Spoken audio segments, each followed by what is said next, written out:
Welcome to the Bare Metal Cyber CCISO Prepcast. This series helps you prepare for the exam with focused explanations and practical context.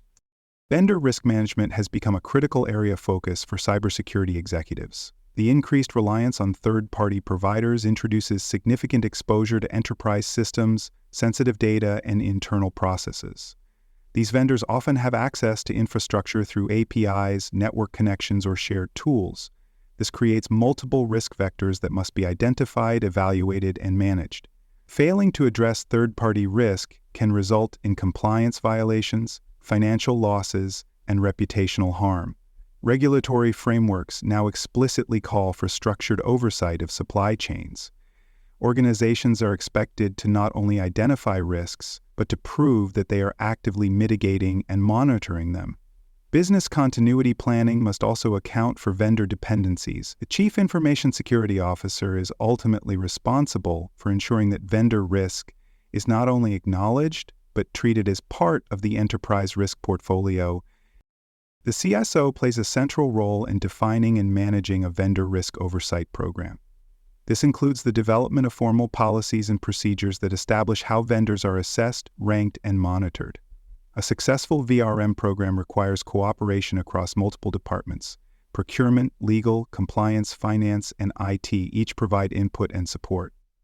The CISO must serve as the program sponsor and ensure it receives the attention and funding required for success. Part of this responsibility involves reporting on vendor risk posture to governance committees, risk steering groups, and board-level audiences.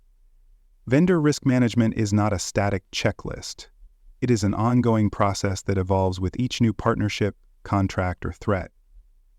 Oversight includes managing security audits, tracking unresolved issues, and triggering escalation when necessary. The CISO's leadership helps integrate VRM into the organization's broader governance and risk management practices. For more cyber-related content and books, please check out cyberauthor.me. Also, there are other podcasts on cybersecurity and more at baremetalcyber.com. Effective vendor risk management starts with the classification of vendors into risk tiers. This is often referred to as risk tiering or vendor segmentation. Vendors should be categorized based on the type of data they handle, the criticality of the services they provide, and the potential impact of a security failure. For example, a cloud storage provider hosting customer data would be considered high risk, while a vendor supplying office supplies might be considered low risk. Risk-tiered vendors face different levels of scrutiny. High-risk vendors typically undergo more frequent assessments, deeper technical reviews, and stronger contractual obligations.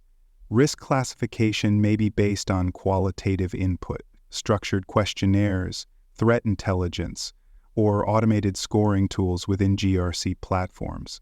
Tiering must be documented and repeatable to support transparency and compliance requirements. The tiering model should also be reviewed regularly to accommodate changes in vendor function, service scope, or regulatory expectations.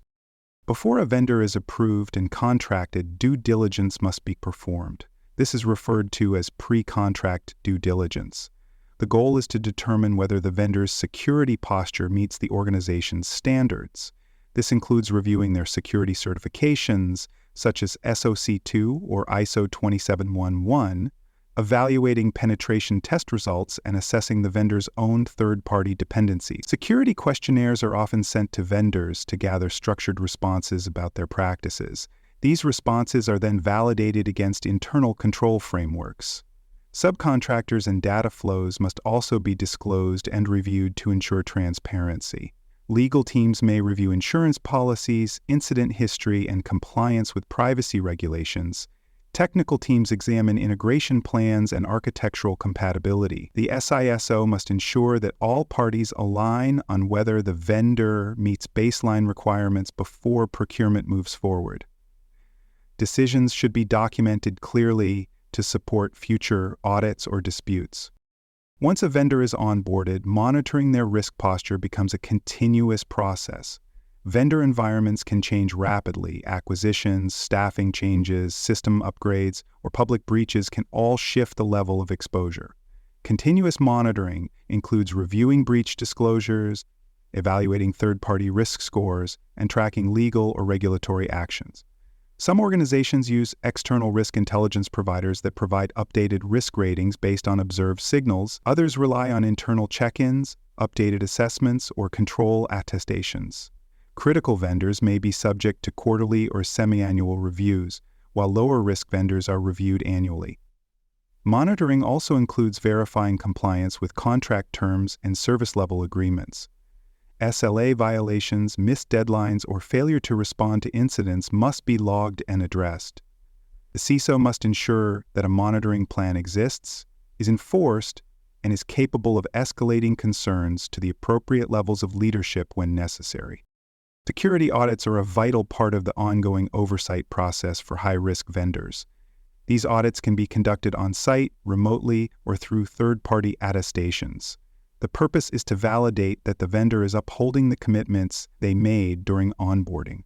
This includes reviewing access control policies, encryption practices, incident response capabilities, and physical security measures. Audits may follow frameworks such as ISO, NIST, or PCI, and should be customized to reflect the vendor's services. On-site audits may include facility walkthroughs, system access demonstrations, or log reviews.